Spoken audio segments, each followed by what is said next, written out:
It's a brand new Friday. Happy Friday to all of you. Spider-Man, brand new day. Today is the day we talk spoilers. People have seen the film. Fans saw it in early access screening is on Wednesday.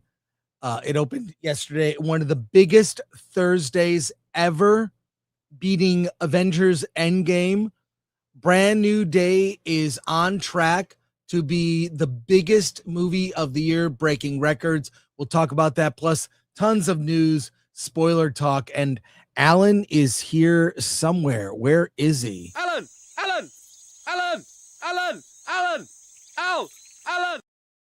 You're always hiding behind the bushes. Yeah. I don't get it. What are you doing? I told you the Odyssey would flop at the box office. Spider-Man has proven me right. I don't think neither of us said that Spider-Man or Odyssey would flop at all. I think you and I will agree. We don't know anything about box office. we can make predictions, but we're no experts in box office predictions. Yeah, that's not really our channel. I find it, and I also find the horse race aspect around like, the box office is going to be this. Everyone I see talk about box office, they're guessing. They're talking out their ass. And if you look in the past of people who really talk about box office a lot, it's like a weatherman from the 70s. They're right about half the time. Yeah. And you can look at tracking or whatever, but walk-up business for family films is huge.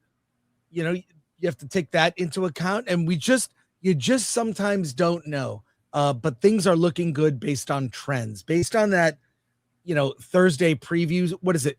Over 70 million. Wow. For Spider-Man brand new day. That means it's on track for one of the biggest, probably the biggest weekend of the year. And then for box office, I think the biggest box office weekend of the year collectively will be December 18th. Doomsday, as we're calling it. Yeah. So people love Dune. Well, Avengers Doomsday is looking good. Hey, let's say hi to the people. Dude, I'm tired. It's been a long week. I'm still recovering from Comic-Con. Honestly, I'm still recovering from Comic-Con, but let's go. Yeah, well, I was up late watching a Olivia Wilde movie. Bill S. Preston Esquire, happy Friday, all. Let's talk about Spider-Man. Oh, we are going to. Thanks, Bill. Yes. Christopher Moonlight Productions, happy Friday. When I know Comic-Con didn't work out for everyone, but some major things happened for me and my production company. And I'm working with Fathom Entertainment on a new article. What? Oh, that's great. We can write a new article for Fathom Entertainment and not us. What? Well, no, hopefully, we'll have it on the, hopefully it's on your Substack and on the Film Threat website. Thank you, Chris. Yes. Appreciate you. Suns and Shadowcast. Chris, coffee pool, 1 cup, not enough. Too many emails. They are out of control. Desk is a disaster. Holy crap. Where's the Tylenol? Hall decorating stream next Tuesday. Okay. Well, first of all, I don't really take headache medicine all that often. I'm very suspicious of those. I generally go with caffeine as my solution. I'm only 1 cup in, but everything you're saying is true except for the drugs aspect. So, hall decorating. Nice. Andrew Cram gifted 1 Film Threat membership. Thank you, Andrew. And what's our goal, Alan? We're going to reach 169,000 subscribers. We are less than 2,000 away. Less than 2,000 subs away. So if you're new to the channel, please give us a sub. Alan wants to get to how many subs? 169,000 subscribers. That's the goal. And also remember that December 18th is Doomsday. And to celebrate, we have Doomsday t-shirts, other t-shirts in the Film Threat shop. It's Summerween. It's getting close to your Spirit Halloween store should just be opening in the store that closed months ago. Then we've got Trader Threat totes tote bags for Film Threat, along with our summertime style. That's going to be gone soon. So pick up one of those. But the Doomsday shirts, I just ordered one for myself and my wife. We're going to start wearing those because I'm excited to see 2 movies in one day. I've already got tickets for Doomsday for like 2:00. And then I've got, I haven't bought my Dune Part 3 tickets yet. So we'll see. But go to shop.filmthreat.com and pick up one of those shirts. Oh, wait, a couple last minute soups. Yeah, Jean Hu gifted 5 Film Threat memberships. Thank you. Oh, thank you for that. Kung Fu Hot Dog for 20 British pounds. Chris, I sent you a super chat last year on my cholesterol levels. On Tuesday, my doctor told me I dropped from 7.2 to 4.4. I appreciate your concern for my health. Even though you don't know me, I'm on statins, but still enjoy myself. Congrats, Kung Fu Hot Dog. That's great. I really think diet and exercise is a big part of it. You can supplement with, with some prescription drugs, but that's the way really to go and bring it all down and just live. I mean, I dropped a bunch of weight after my my health episode, so to speak. And now I'm looking at cutting out some of the prescriptions I take, but everything is in balance. So, but yeah. Good on you. And that movie, The Cholesterol Code. Yeah, don't watch that. Don't watch that. So much. You don't have to watch it. I know. I'm telling Kung Fu Hot Dog, don't watch it. Well, I'm saying, look at the comments on that review. Is a really great discussion with doctors chiming in, people with their own experiences. Look up Cholesterol Code review on our channel. Thank you. Yeah, I was going to mention this, but when the physical media for Dune 3 comes out, we need a DV Doomsday shirt. Yes, Sons and Shadows cast for 2. Thank you. DV Doomsday. Are you listening, Atomic Glory? Write that one down. Add it. That's great. Thank you. Aspirations of Mediocrity for 5. Chris and Alan, happy Friday, fellas. You guys have Emily Butler on Versus. Chris, I especially think you'll enjoy her Star Trek reviews. Do we? We featured one of her videos, the Butler test, as sort of a contrast to the Bechdel test. I've been in her comments and I've reached out to her and I haven't heard back. Why don't you suggest it in her comments? Say, reach out to Film Threat, be on their show Versus. She is a relatively new channel, but she's blown up and I love her takes. She really researches. I like her stuff. Thank you. Royce and Bailey for 15 Bitcoins, maybe? I don't know. How will you two celebrate reaching 169 subs? I can picture it now. Well, thank you, Royston S. Bailey.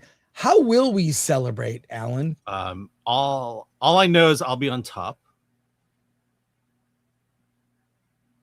And we'll leave it at that. Yep. I feel like our audience, I think our audience has an imagination. Yeah, what are we going to actually do? I think we need to do Lori will prepare a special video for us. It's going to be a special video that we will prepare in celebration. One of my favorites for that was Red Letter Media when they reached 1 million subs. They did this whole thing where it was like them all excited, like they're having a party, and it went up to 1 million subs, and then it immediately dropped under 1 million. And it was like this sad office party, office birthday party. It was very funny. But we will do something special. We'll do something special.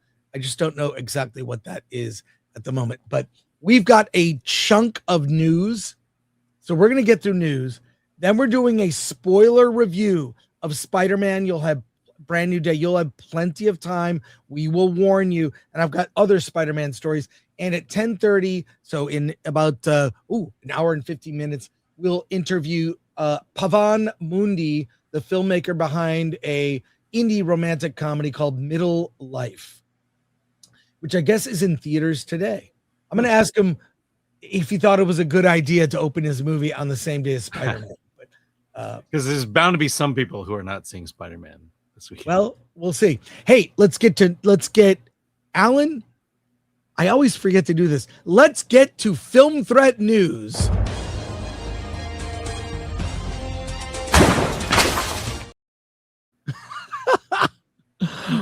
Let's get to it here. Alan, did you see that an entire Nicolas Cage movie was stolen?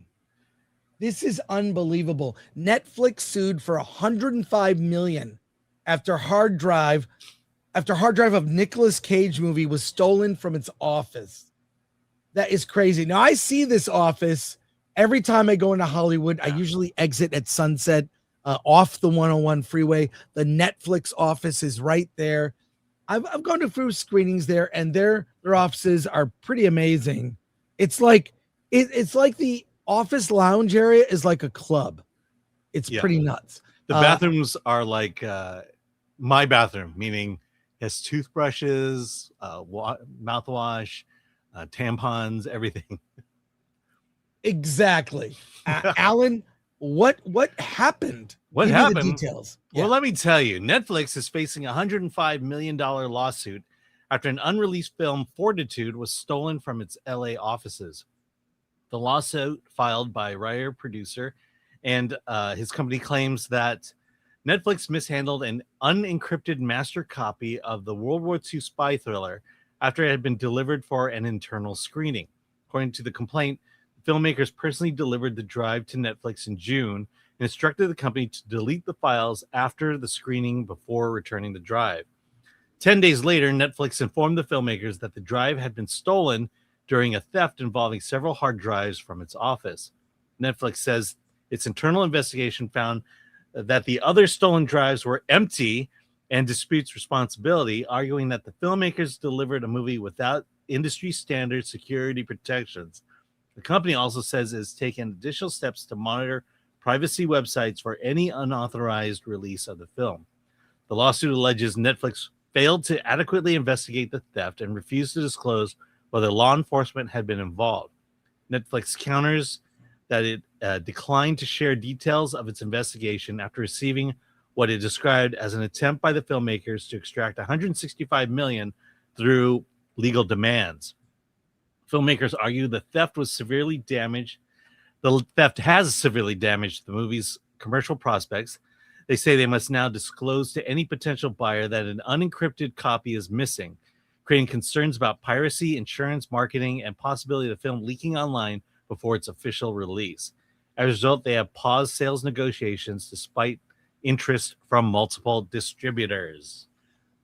Well, what's funny about this story is it sounds like a really good plot for a streaming movie on Netflix. Mm-hmm. I don't know why they don't capitalize on this. Some heist of a Nick Cage movie. You've got celebrity, you've got corporate intrigue, you've got legal battle, courtroom shenanigans. I see this as a pitch for a movie. Could this be fake? Could this be a promo for a heist film that's going to be on Netflix? A service that I've canceled now. I'm canceled Netflix. I don't have Netflix. After I was an OG Netflix subscriber when it was discs. I had the 2 or 3 disc plan. I loved it. It was great. I wish I kept one of those sleeves. I returned all my discs, and then through streaming, I paid for them. It was, through my cellular company. And I thought, I just don't watch a lot. And most of the time on Netflix, I scroll through Netflix. That's what I do. I sit there indecisive. This is like a better plot for a movie than probably the movie was. What do you think about this, Alan? Well, first of all, it's a Nick Cage movie, so how can you say that? Yeah. I guess this is all about posturing. Netflix is clearly they're not out of the woods on this one. They're not clean. It was stolen from them. To blame the filmmakers because you didn't use standard industry encryption. No, if they were expecting it and they watched it and it's up to them. It's, I hate it when the little guy gets screwed like this, and it's sad that they're getting screwed. And the little guy, it's probably $100 million movie, right? Well, it's my guess is probably less than that, but they're looking at potential earnings they could have gotten from it. And I think that's what they're suing for. I think this is a missed opportunity to just turn it into a movie. If not, is this some long game like promo? I'll say when it comes to stolen, pirated stuff, because I have friends who watch it. I don't watch pirated stuff. Yeah. We get screeners for mostly indie movies. We get screeners. On the rare occasion, we'll get screeners. We'll get screeners of TV shows. For example, we're getting Lanterns. We will be able to talk about Lanterns on the Friday before it opens, before it comes out. So we'll get that. And I just everything is out there on pirated stuff. Now the quality is pretty bad. Usually there's like Russian casino ads all over. There's like pop-ups that interrupt. It's also not good quality. I like to see my movie in a theater undistracted. I can just like sit there. It's in the dark. I can focus on it. A good friend of mine who we talk about a lot, John Schnepp, he made a movie called The Death of Superman Lives, What Happened. Here's what he did to fight piracy. It's brilliant. If you're a filmmaker, you should steal this idea. I think it is unbelievable. What he did was he took his very own movie before it was released, and the first few minutes of the movie were fine, okay? And then it got fuzzy. Then it started like flipping and the quality was not that great. And then it went to all black. And he created a file that was the same size as the file of his movie. And then what he did was he made 20 different versions of it. And then he labeled it Death of Superman Lives, What Happened, full movie. And he uploaded it to pirate sites. So that when people downloaded and they're like, oh my God, here's the movie. I know it's out. I'll watch it. They saw the first 5 minutes and then it got fuzzy and then went to black. And there were multiple versions and he labeled them, cam or this or good copy or whatever. And there were so many versions of it floating around that were crap. It got people to buy his movie. So he created a fake pirated copy of his movie to stop the pirated copies of his movie, so people would get frustrated and just go, well, I like the first 5 minutes. I'm just going to buy the movie or rent it or get the Blu-ray. I have the Blu-ray of that movie.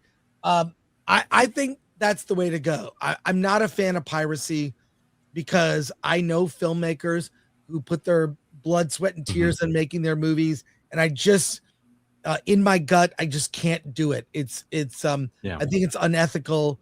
I made films myself. I happen to know that my movie Attack of the Dock is on pirate sites. I hope you watch it on YouTube for free or Prime Video or Tubi or wherever you can find my film Attack of the Dock legally, and it's on pirate sites. Okay. But if anything, if you're a filmmaker, copy that idea. Yeah. In fact, play your movie in a movie theater and then video it on your cell phone and then upload that. Yes, I want to see that. And then 5 minutes in, have theater security come and escort you out. I would love that. That would be, and do it. Yeah, do it for your own film. Film. Alan, a movie called Wicker has released a trailer. I've seen buzz about this online, and wow, I've not seen it, but I've heard what people have said about it. I want to see what all the talk is. Well, I saw it last night in front of my movie. Oh, you did? I didn't see it. It's weird. Okay, let's watch it together. Again, first time for me. Let's go. Please catch, tag. You needn't yell. We can smell your coming. Lick my worm. So then, fisherwoman, you caught yourself a lover yet? Love seems more a burden than a prize. Sorry. Where's my mom? There's absolutely no shame in living out your remaining days alone. I'll marry you.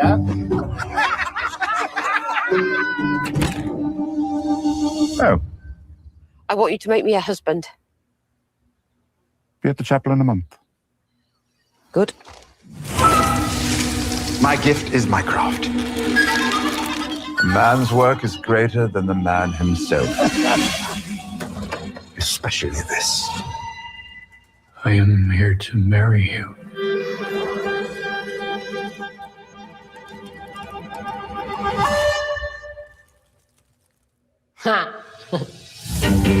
It's against the gods, isn't it, to marry a tree? Does he have other bits to him? I heard that he's strong as a tree and just as hard.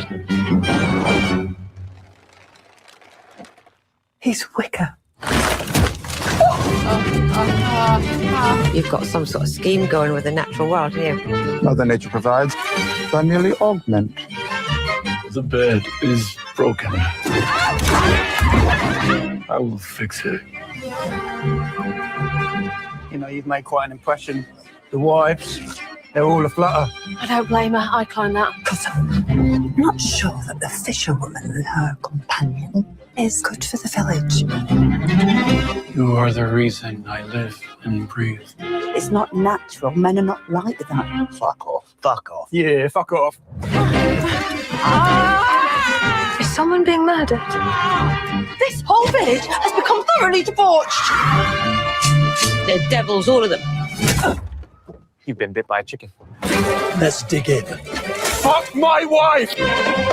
Pardon my arse. I think you'll be pleased, fisherwoman. Pleased indeed. My timber knight, my withy ox. My soft-bodied female animal. What? Yeah, I is- know. Yeah, this. Stop it. What? What? No. What are we doing? What are we doing there? That looks hilarious. I mean, is it? I thought it was going horror for a second. I know. It's pretty cool because Alexander Skarsgård, straight from Pillion, goes right into. Is that who plays the Wicker Man? Yeah, They could have called this Wicker Man. Wicker Man. Yeah, I think that title has been taken. It True, looks weird. I mean, yeah, part of me is like, well, is this kind of like a feminist anti-marriage type story, or is it going to be a comedy? Yeah, I mean, it definitely comedy. I feel like they may have shown too much. So my apologies for people who might have seen this, and you might have seen the whole movie right there, except for the ending. So I don't know. It looks I don't know. We'll definitely see it. I like Black Bear. They put out weird stuff. They did before the screening played. They did warn about nudity, graphic nudity. So who knows? Let's talk about this Children of Blood and Bone drama. This is getting weird. Children of Blood and Bone is a YA novel that was written, I believe, in 2020 and then fast-tracked into a movie. And the movie is coming out, and the author, Tommy Adeyemi, there's an article here in Variety. I believe you have the story, Yeah. Alan, but she is, it's very weird. And we do have a video statement from her. We'll play part of it, but tell me what's in the story. She says, the author says she left the film set sobbing, calls it the worst thing I've had to live through. You mean having your novel made into a major studio movie and released to theaters? I believe it's coming out in January. And I never want to hear about it again. What led to this, Alan? Tell me what's in this Variety article. So let me just set it up. But basically, the Variety article just transcribes what she said in the video. You want to just watch the video? Well, do you want to watch the video? Because we'll it's very scrub- long. Let's scrub through this video. Okay. I found it for you. And then basically like, so here's I guess it was on her Instagram. It's on her TikTok. It was on her TikTok. Her TikTok. So she ended up unfollowing the lead actress. She's from the Acolyte. Amanda Stenberg. Amanda Stenberg, who was criticized for being too light-skinned to be in this movie. Look, she wrote a modern African fable. It's got action. It's got superpowers, mysticism. Good. Let's see it. And it is being criticized by some for not being diverse, or at least being hypocritical, that some diversity is fine in some things. I actually don't care either way. Fine, make it authentic. She wrote it. Cast is all black. It's set in Africa. Fine. That's no problems with that at all. But let's see what she has to say. This video is 5.5 minutes.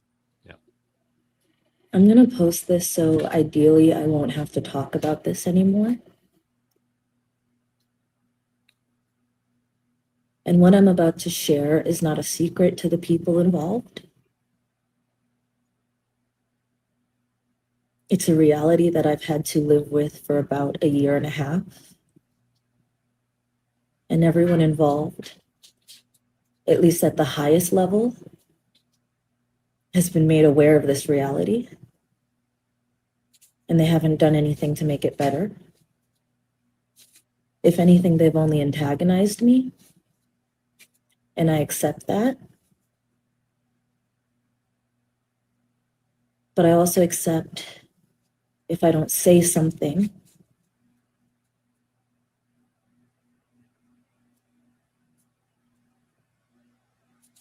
I think it's just going to be worse.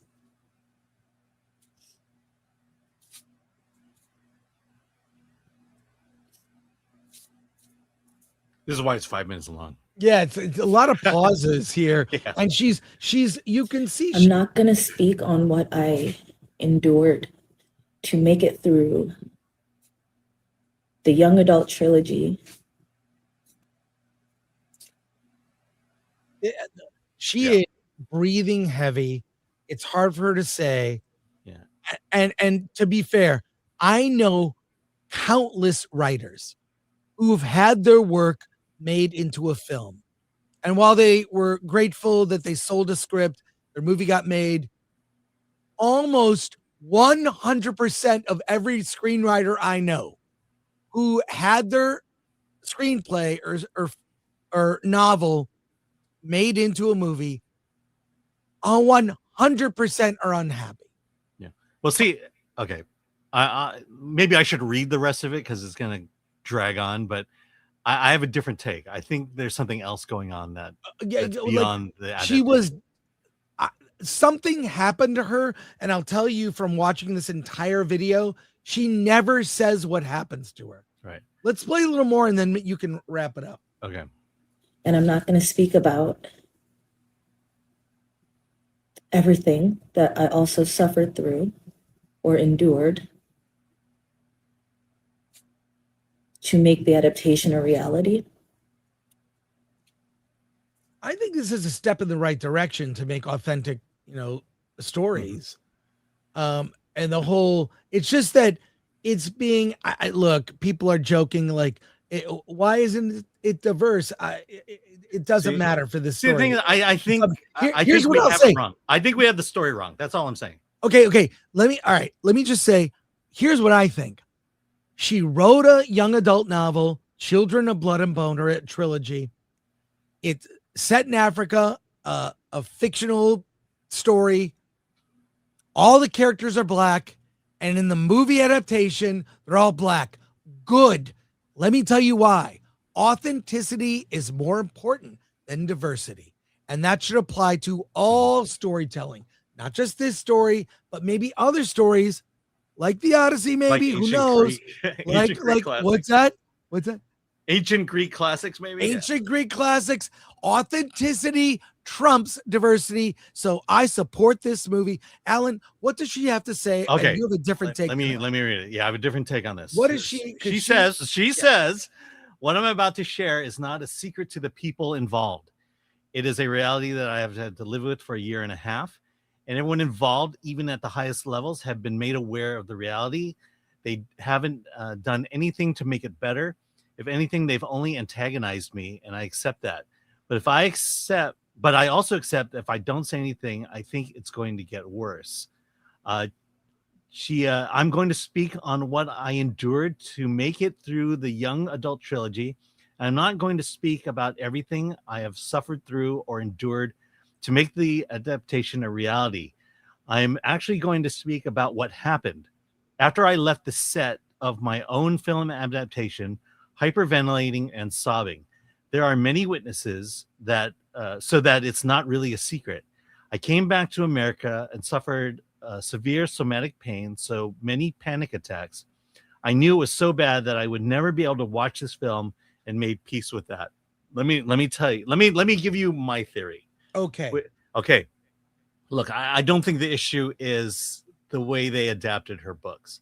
I watched a bunch of her other TikToks just to kind of gauge this person. She seems to be a very happy, very, an earnest writer. This is her first trilogy. She's written the first of another trilogy and talks about how she learned a lot doing this. But I think about the WNBA. And I think about the jealousy that certain players in the WNBA have against certain players of the WNBA, aka have against the straight white players of the WNBA.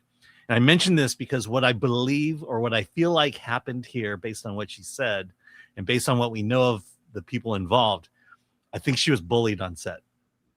I think that her experience on set, that maybe the stars, maybe certain people behind the scenes, producers, whatever, just didn't like her and just wanted to get her out of there and just made it, did the whole passive aggressive thing, and to the point where, I mean, look, if you've ever been bullied in your life, you know how it goes. The bullies hold all the power.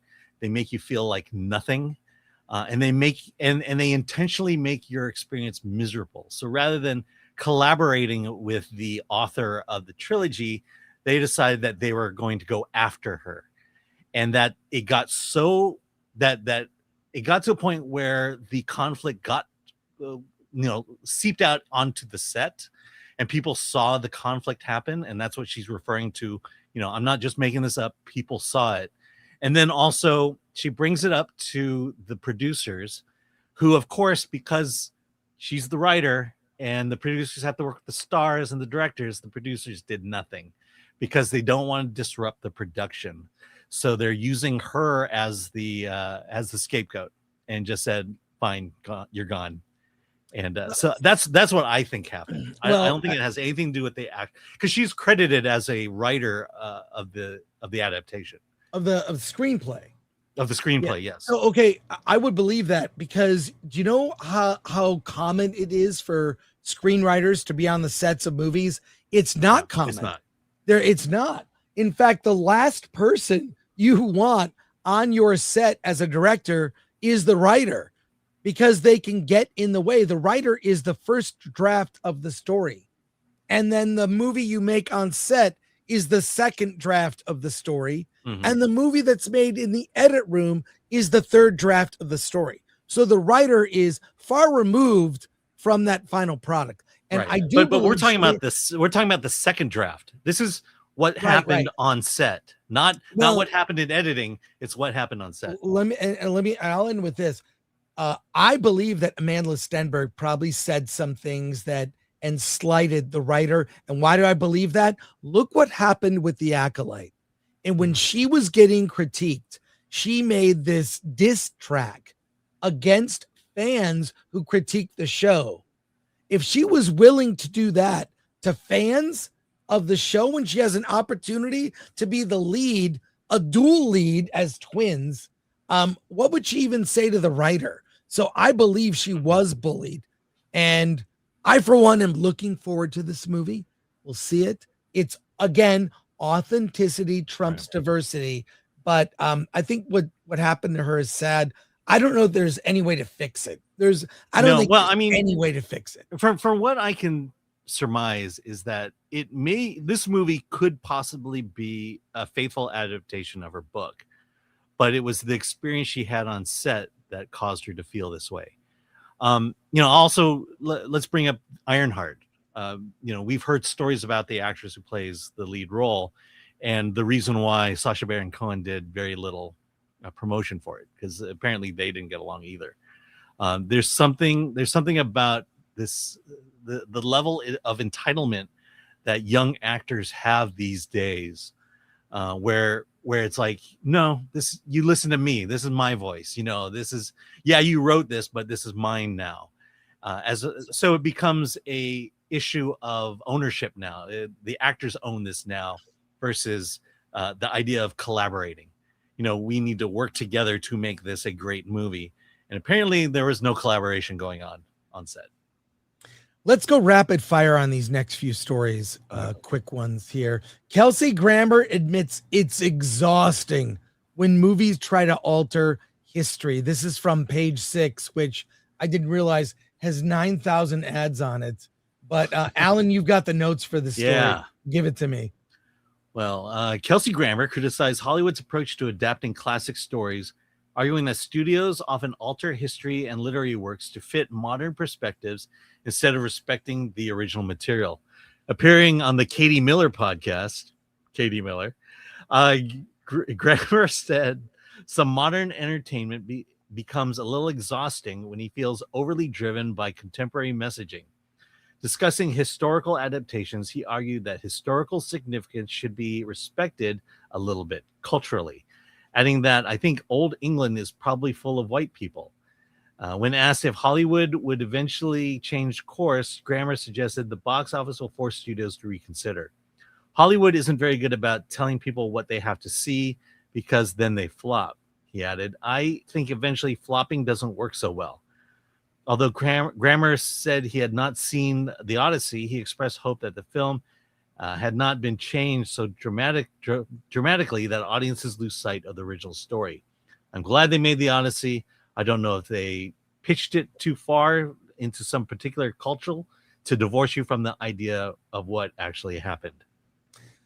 Well, this ties into Kelsey Grammer recently was in the movie Young Washington, which felt very authentic in the way at least it was cast and the way it was shot and filmed and whatnot. He's roundabout talking about The Odyssey. Mm-hmm. Let's be honest. He is basically calling out The Odyssey and how modernity in movies takes you out of the movie.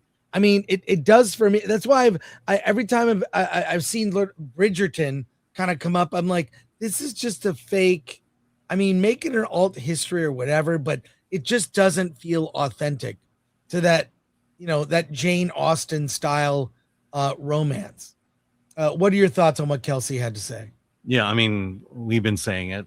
I've been saying it for the past several years because they keep doing this. The Odyssey is not the first, and sadly, it won't be the last. But it's this idea of Hollywood changing history and then foisting it upon audiences and then wondering why it flopped and then going after the audiences for being racist, misogynistic, whatever, when it does flop. You didn't see my movie, you must be racist. That's the ongoing thinking. And, I have to believe, and one day there'll be a research study about this, but as you say, audiences respond to authenticity. If what they see on the screen feels authentic, they will enjoy the movie and they may even see it again. But if it feels inauthentic, and this is where we come in because we talk about these things before the movie comes out, audiences are like, not again. And they'll slip out. And I think it's weird because I think once you start talking about a movie and say it feels authentic, feels right to the time, it casted right, people look the way they should, I think people are more willing to go out and see that movie. Again, lock this all under studios are learning the wrong lessons. Speaking of lessons, Marvel's learned some lessons with their Disney Plus shows. And Wonder Man, after it ended, they immediately announced season 2 is coming, except now it's not. It's been unrenewed. This is true. Unrenewed. This is, I mean, here the bullet points are in the post on X. Exclusive. Marvel Studios' Wonder Man has been canceled at Disney Plus. The news comes despite the fact that Disney announced a season 2 renewal for the show back in March, roughly 2 months after it debuted. According to sources, a writer's room for season 2 was never opened, and the show's writers have been released to pursue other projects. Well, there it is. And even the lead actor, I can never pronounce his name, said, well, that's how it goes sometimes. He didn't lash out or say anything. I mean, I thought the show was meaningless. I thought the show was among the best of the Marvel Disney Plus shows. It was kind of self-contained. It was entertaining. It was not about superheroes. It was actually about Hollywood and actors. It was about actors in Hollywood. And what if an actor had superpowers? This isn't Wonder Man. This isn't Wonder Man, the character from the comics at all. This is just, I don't know. I mean, I thought the show in isolation was fine. What would you even do with the season 2? But it could be kind of in a way a sister show to the studio on Apple TV, which I quite enjoyed, actually. I know a lot of people are not fans of that because Seth Rogen is in it, whatever. He rubs some people the wrong way. The show was excellent. This is kind of a sister show to that, all about actors. But there's nothing. What else is coming from Disney Plus from Marvel, Alan? Vision Quest. And that's it. Now, D23 is next month. I know that you're attending. You will be there. You will be there for all the big announcements. And you'll be giving us daily coverage, if not multiple times a day. And I think that's where Marvel is going to announce some new shows. That'll be more focused on Disney Plus. Or they won't. Or they won't. Yeah. Or they won't. That's a high likelihood. Yeah. What do you think about this, Alan? Yeah. I mean, we just mentioned it a moment ago about authenticity. I collected comic books. I read a lot. I have a lot of Wonder Man comics. To me, this is Wonder Man. When they announced a Wonder Man series, this is what I was hoping for. Even the You're joking. Even the normal guy who is kind of in that Hollywood getup, the actor. No, this is Wonder Man. This is Wonder Man. This is what I expected. And again, audiences want authenticity. They want to see what they're familiar with, and this was it. And they didn't produce a single bit of this, not in the slightest. You could not call this a Wonder Man television show because it had nothing to do with Wonder Man, and no wonder it failed.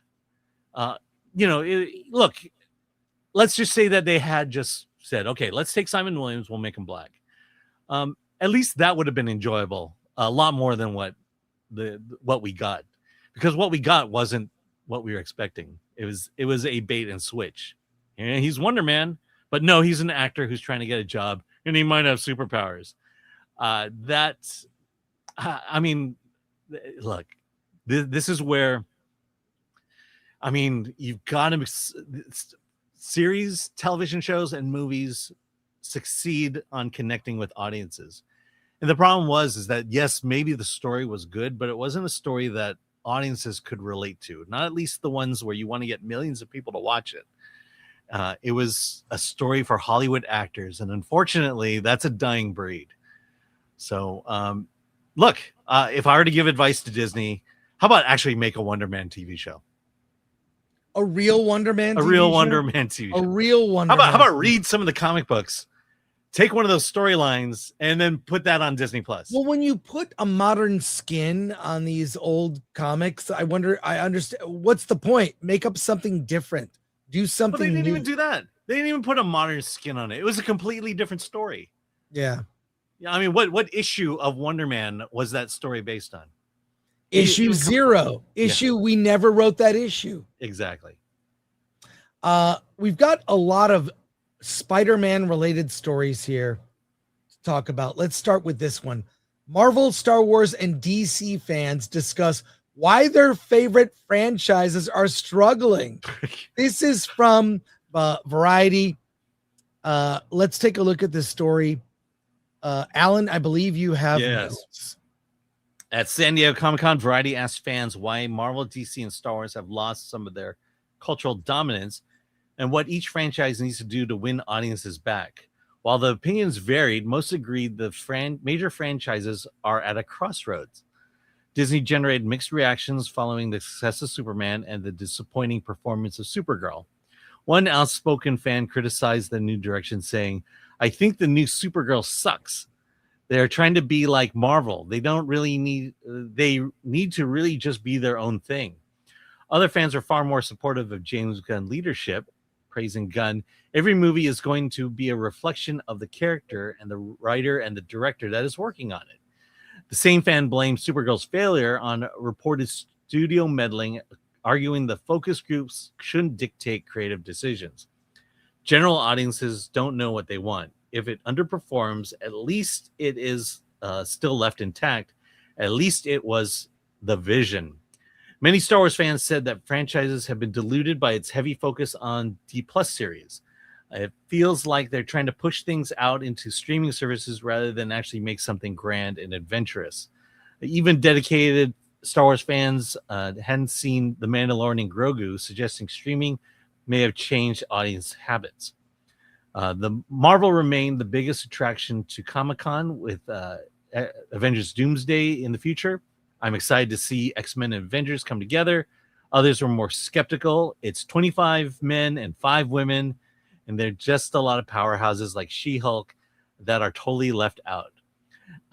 Another says that streaming really destroyed a lot and added art is meant to be consumed together as a culture.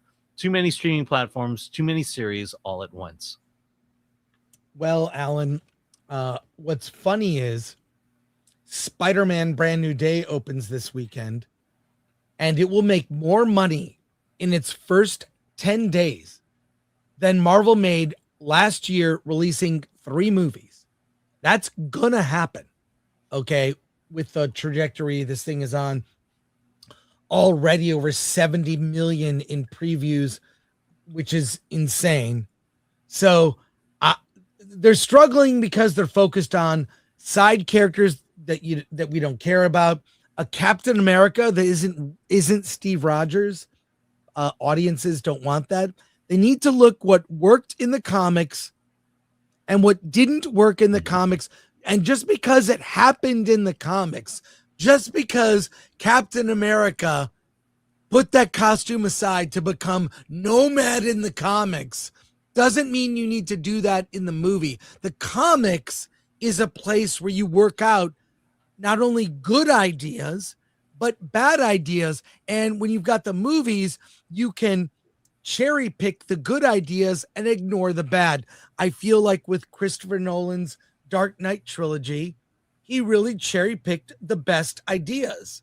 I mean, the third movie is flawed, in my opinion. It's not the best send off, but I like those 3 movies. I like at least the first 2. And he cherry picked a lot of ideas from Dark Knight Returns, from The Killing Joke, like a lot of from Batman Year One. There were a lot of comics he drew inspiration from to make his vision, but he took the good ideas, discarded the bad. Okay. He didn't bring in Nightwing or anything kind of, I've never loved Nightwing. He looks like, that costume looks like an Ice Capades costume. It looks fabulous. It does. That dumb big what's the point of the giant collar on Dick Grayson? Explain it to me, Nightwing fans. But what are your thoughts on this? I have other stories related. I mean, you keep piggybacking one story after the other because it's all the same thing. look, Avengers Doomsday is based on the comic book series, and it happened to be one of the later comic book series, and it happened to be the comic book series that had me quit reading Marvel once and for all. You know, it is this continual attempt to modernize our stories. That's why Star Wars failed. That's why Marvel as of late has failed, and that's why DC is failing, because we think we need to fundamentally change the values and the characters of that we have known for decades. Superman, you know, Captain America, all those, you know, Spider-Man, even there's fundamental values that these characters have, and if you don't base your stories off of those values, you get a modern tale, and that's what's happening. Spider-Man Brand New Day is the perfect example. The Spider-Man stuff works because it feels like it's Spider-Man. We get a sense that Tom Holland is actually playing Peter Parker. We are seeing action as if it were Spider-Man. You know, we talked about how, you know, this feels like a Spider-Man comic book, the action and even some of the story. But where Brand New Day fails, and we'll talk about it later, is when they bring in a character and just bring the character in name only, and that character has nothing to do with the character of the comic books. And so at that point, this movie feels inauthentic because that's not that person, and this storyline for that person never happened in the comic books and violates what we understand and know about that character. So it's weird that Brand New Day does both things right and wrong. And related to that, Spider-Man, the last blockbuster franchise nobody's managed to screw up. They have all done extremely well. This is from the Heat Vision column in the Hollywood Reporter. Alan, you've got notes, but yeah, I mean, the headline really says most of it. They didn't screw up Spider-Man. They continue to, like, this franchise continues to succeed. What are the notes from the story? Yeah, I'm gonna. The first half of the notes talks about box office and why this one's doing well. I'm just gonna cut to the chase here. Box office analyst Jeff Bach puts it: superhero fatigue is real, but Spider-Man fatigue is not. Beyond Holland's film, Spider-Man has enjoyed remarkable success overall. The animated Spider-Verse movies have been both critical and commercial hits, and nearly every Spider-Man film since Sam Raimi's 2002 original have been well received. There have been only one or two genuine disappointments across that decade of Spider-Man movies. Ultimately, Spider-Man's enduring popularity comes from the character himself. Unlike many superheroes, Peter Parker is perpetually young, hopeful, relatable, and on the cusp of adulthood. Spider-Man represents an idealized version of growing up. Peter Parker is what we remember about ourselves. Yes. I mean, is that so hard?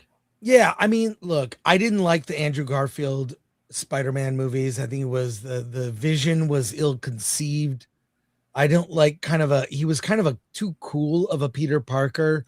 Tom Holland, I was skeptical, and he got better. And I'll say this, his performance as Peter Parker is the best in Brand New Day. It's better than he's ever been. Best he's ever been in this series.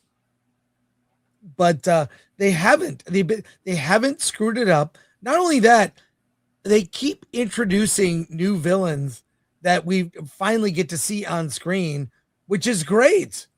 You know, and we get to see like Spider-Man with the Punisher, you know, like we'll talk about it later, but look, I feel like because they're so wholly focused on one character, they've managed to just keep it very, you know, they don't go off onto diverts that would dilute the franchise, except when they do movies where Spider-Man's not in the movie. Craven, among the others. I mean, all those movies are forgettable, totally forgettable. So, I think they're not doing any more of those films. So I think if they stay focused on, I'm sure we're going to hear an announcement. They're going to do they'll do a Brand New Day 2, Bright New Day. I don't like the way they named these movies. Yeah. But we're just piggybacking off of what we've been saying all morning. They understood Spider-Man. They understood who he was as a person, who he was as a superhero, his moral foundation, and they brought that to screen. The early Captain America is a very tough character to not feel overly patriotic and overly goody two-shoes, but they really still captured that element of Captain America in the first Avenger, and then even in Civil War and Winter Soldier. The blueprints are there. You don't need to veer off of it. I think the problem with Superman is, personally, I feel like they got the Superman character right, but they didn't get the rest of the world right. And that's what that problem is. Supergirl, they had to modernize her by making her a PTSD drunk. Is that Supergirl? Is that what we wanted? And then Black Captain America. It's just Sam Wilson in a Captain America suit. That's all they could really muster up in terms of what that character is about. And it failed because it wasn't compelling enough for audiences to really embrace that version of Captain America. Well, you mentioned Supergirl. We're here with our out of the theater reaction for Supergirl. We just saw it. Shut the fuck up, Chris. You will pay for this. That's the thing is, if she can punch you and you not feel it, there's a problem with the character. Agreed. Let's go to comments, and I've got a special Spider-Man treat at the end of the show. And also we've got a guest coming up in about half an hour. So we have a lot of show to get to. Let's get to your comments on our spoiler review. All right. Kung Fu Hot Dog for $15.69. Chris, I agree with you. You want to say that? Why don't you say that? No, go ahead. You say it. This is Spider-Man comment. You want me to save it? Okay. Green74 became a YouTube member. Gung Ho Mag, member for 17 months. National Treasure 3. I'm going to steal the hard drive. Jimmy Eats Movies, member for 8 months. I'll take a gummy and go watch Wicker. Yes. Thanks. Jimmy Eats Movies. I like that. And then Jake the Movie Geek for $4.99. Have you seen Star Wars Theories Vader Episode 2? Can you review it on the channel? I have it in my watch later, and I will be seeing it. I don't know about reviewing it on the channel, but I'll give you my thoughts, and I will see it. Yeah. Royston Bailey for $6. Were Troy and Gladiator authentic? Maybe. I think the first one more than the second one in terms of Gladiator. Yeah. Yeah. Well, okay. Let's think about it this way. It felt authentic, whether it was or not, whether things were actually happening. You weren't watching it, seeing something that just didn't make sense and then pull you out of the movie. And we all know that in ancient Rome, they spoke with British accents in English. 100%. Caveat Ties, member for 26 months. Alan's thought on Asian representation in Amadeus. The clothes looked very clean and the food was extra spicy. Yeah. Sons and Shadowcast for 5. Hollywood been doing this for decades. Yep. Let's renew. Wait, let's think about it more. Nah, let's cancel. Yep, forget it. Yep, exactly. All right. 200 Watt Studios for 5. Chris, you should have been in Redford last month. Bruce Campbell and Sam Raimi premiered Bruce's film at the Redford Theater where Evil Dead premiered. We are, 200 Watt Studios. We're talking about getting Bruce Campbell on the show here. He's coming to LA September 4th for a screening of his movie. Alan and I are getting to see it, and we're going to get Bruce on the show. That's great. Yes. Be nice to go back to the Alamo Draft House. 200 Watt Studio for 5. The convoluted timelines are not Steve Rogers' fault. It's the Russo brothers' fault for their stupid anti-Rogers character decision. Now an excuse. Yes, exactly. Dark Sith, member for 45 months. Late to the party, but I'm here. T Gift 169. Thank God it's Film Threat 169. John Hu gifted 5 Film Threat memberships. Thank you, Sean, who appreciate that. Green 74 for 199. Nolan fanboys coping hard this morning. Wow. And a quick comment. Thank you for that. Comment from Bill. Bill S. Preston Esquire. Crazy that Alan can't read this better than she can just say it. Yeah, the author of Children of Blood and Bone. Well, she was very emotional. And we're going to save your comment, Kung Fu Hot Dog, for after we talk about Spider-Man Brand New Day. And let's do that. Or do we want to review I Want Your Sex? You saw that movie. Yeah. Can you do a quick review of it? Yeah. Just warm up. All right. Warm up. A quick review, Alan. You saw Greg Araki's new movie called I Want Your Sex. I've always loved Greg Araki. He's an indie filmmaker. His movie Doomed Generation, pretty amazing. And he comes out with a movie every few years. This has got a great cast. I love the poster. Olivia Wilde and Cooper Hoffman. Yeah, look at that. Tell me about I Want Your Sex. Okay. Well, Cooper Hoffman plays Elliot. He's this kind-hearted 20-something who lands a job working for Erica Tracy, played by Olivia Wilde. She's a provocative auteur artist, very sexual in nature. And he's kind of an average, your typical average white guy who gets a job in the art world here. During one of the meetings, Elliot is brought into Erica's office, and she basically chastises him for saying that he has been basically flirting with her way too much, feels like to the point of sexual harassment. And he's like apologetic, feels sorry, feels bad because he really felt like he wasn't really doing it. And she says, that's okay. You'll learn better. By the way, will you have sex with me? And she soon becomes her sexual boy toy. And he has a girlfriend, Minerva, played by Charlie XCS, also a best friend. But he doesn't have sex with he barely has sex with his girlfriend. She's just not into it. She doesn't like sex, has her own thing going on. And so he finds that, sure, since they're not having sex, that he can have sex with Erica, and they have lots of it. And you can see the nature of the sex is a lot like this. It's this kind of dominatrix, humiliation type sex. And as things play out, the relationship between Elliot and Erica get complicated.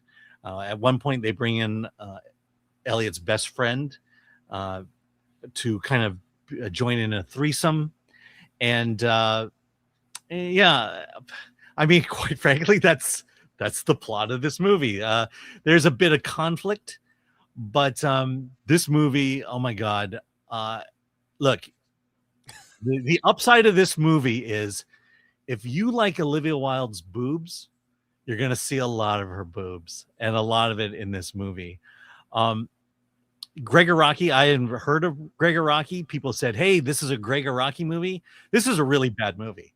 This is an awful movie. Oh, really? It's just bad. Comedy. I mean, I described the plot to you. I mean, yeah. I mean, where's it going? Where's it leading to? Yeah, there's, things get complicated. But it just happens because it happens, as opposed to something really sinister down the line. It kind of opens with her kind of getting killed in the beginning. She's face down in a pool, and he, after a sexual dalliance, he may have killed her, and he's kind of under investigation, so he has to tell this story. I think, look, I read a little bit wondering who Greg Araki was, and he makes movies every so often. This is his latest movie, and he felt like he wanted to tell a Gen Z story. The problem is he doesn't understand Gen Z, and he doesn't understand storytelling, because he thinks that Gen Z is this generation that despises sex, that is uncomfortable with sex, doesn't know anything about sex, and I feel like that segment of Gen Z is what I will call the influencer segment of Gen Z. I think the rest of Gen Z understand what it's like to be a real human being. And while the media and the world focuses on this influencer set, And so it's just full of, this whole Gen Z DEI cancel culture, stuff like that. You talked about Yelena and Peter Parker. If the gender roles were switched in this movie, this would be a very uncomfortable movie to watch, because bosses don't do this to their employees, but because it's switched and guys want this anyways, then it's okay.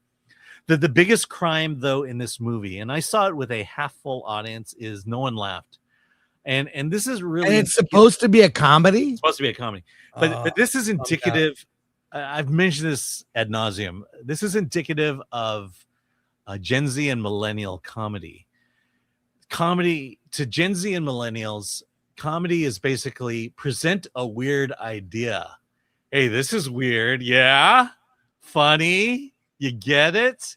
And that's just what this is. It's a series of one weird idea, one weird statement, one weird situation, and it's, yeah, got it. It's weird.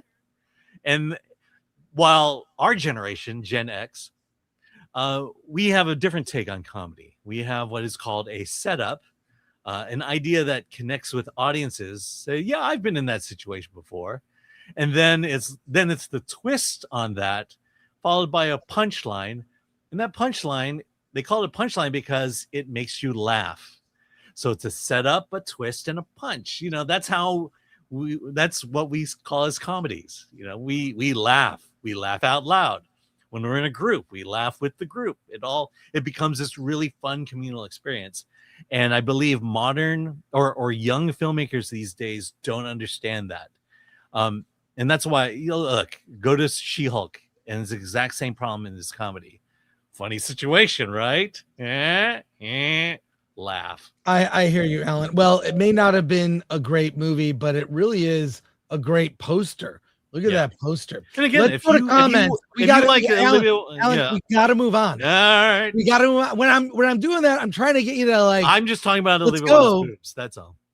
Go ahead. CD sign. So basically, the movie is a female sexual empowerment movie. The plot is okay because the woman is doing it to a man. If the opposite occurred, people would be melting down. Yes. Yeah. Exactly. Mellow 53,000 for 10. I feel like Alan is saying that nostalgic movies and entertainment have been infected by parasitic world killers. 100%. And thanks for the 10. That was very generous. I had to think about that one. Let's talk about Spider-Man Brand New Day. This is our spoiler review. We'll put up the spoiler warning. We're getting into every spoiler about the film. You've heard the basic story and the plot.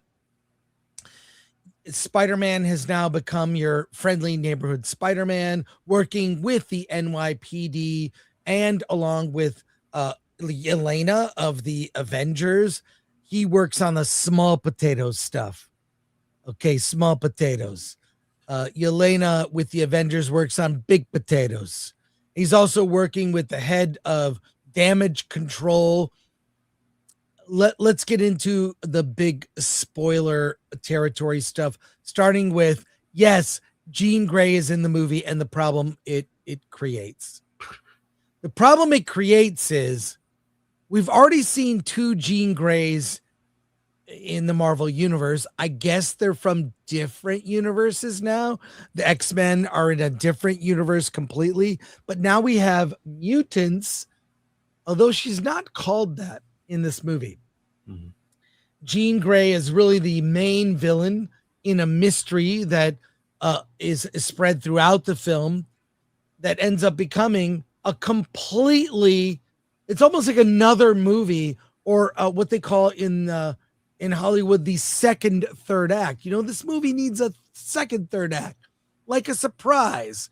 I actually think that Sadie Sink as Jean Grey is really good, but it's a weird take. It's a sympathetic Jean Grey. Now, is this setting up? And the way her character is played is she does all this damage, effectively kills people, sets a bomb, and sends it to damage control that could have killed hundreds of people. Luckily, thanks to Spider-Man, maybe, who knows? I don't know how many people were killed. We do see him saving people. Spider-Man basically doing your acts of heroism. But it's hard to be sympathetic about this character, even when they show the backstory of her sister being abducted, and we later on learn doesn't meet a good end. There's two things that I observed about the movie. Is this movie borrowed from two other big moments from two other movies? Let me tell you what they are. Jean Grey's sister, Sarah, while she is being experimented on, is looking up at the vent above her head, and something is peeled off, and it's supposed to say Vent Max, but it says VMAX, and she's hunting for the MacGuffin is VMAX. What? Where have I heard that before? V'ger. In Star Trek The Motion Picture, it was a dumb idea in that movie. Voyager 6, and they rub off the dirt. It's Voyager 6. Like the aliens or the robots that found this probe couldn't have wiped off the dirt themselves, repaired this probe so that they knew it said Voyager 6. No, it's V'ger, Voyager 6. This is Ventmax, VMAX. I find it wild they not only borrowed something from another movie, they borrowed a bad idea. The second thing, the second thing they borrowed in the movie Superman Returns, what is the end of that movie? Superman gets better in the hospital. What happens at the end of this movie? We love you, Superman. Spider-Man gets better in the hospital. We love you, Spider-Man. Also, in the climactic fight with the hand, are you Peter Parker? Are you Spider-Man? You're these two things. You're evolving. He says, I am both Peter Parker and Spider-Man. Where have we seen that before? A little movie called Batman Forever, starring Val Kilmer as Bruce Wayne Batman. In the climax of the movie, he says, I am both Batman and I am both things. I am Batman. I am Bruce Wayne. I am dual identity. Three major borrowed ideas that I don't think were very good ideas. And these are some of the things that bothered me about this movie. Now, I did see it for a second time last night with a paying audience. And I saw it with an audience where I was in the minority. I think I was wearing a Dune t-shirt, okay? My wife had a Spider-Man t-shirt. Kids had Spider-Man t-shirts. Everyone had Spider-Man t-shirts. There were multiple people dressed up as Spider-Man. I saw a little kid, might have been 5, 6 years old, dressed fully as Spider-Man, going to see Spider-Man. You know, I love seeing movies in a theater with an enthusiastic audience. I can set aside my problems with this movie, and there are many. We went over them in our non-spoiler review.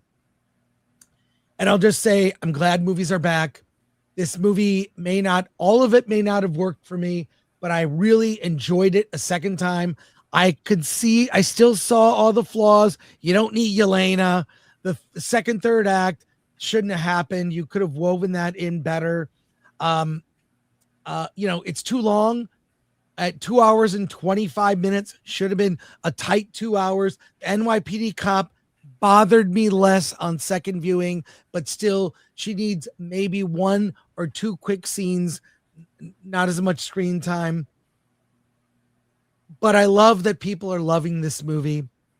The post-credit scene is really a tag to set up there are other Spider-Man, meaning multiverse Spider-Man. Is it Miles Morales? Is it Tobey, Andrew Garfield, Spider-Man? We'll see. I still think 7 out of 10 is my final verdict. I liked it less than you.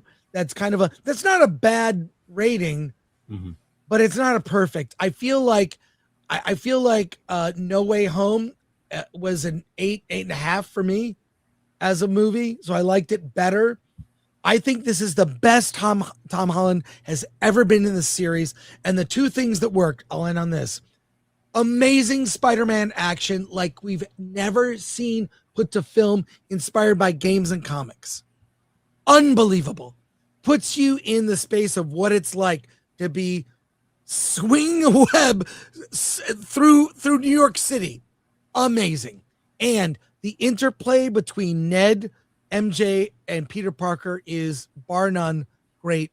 It feels real. It feels authentic, not fake movie people. It feels like they're having real struggles.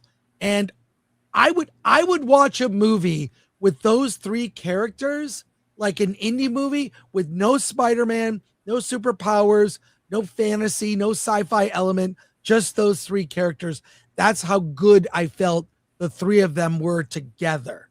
So in the end, a 7 out of 10. It borrows three major things from other movies that I noticed. Maybe it's because I've been watching movies too long on a long enough timeline, and I noticed those three things that were borrowed from Superman Returns, Star Trek the Motion Picture, and Batman Forever. But Alan, what spoiler thoughts do you have? Yeah.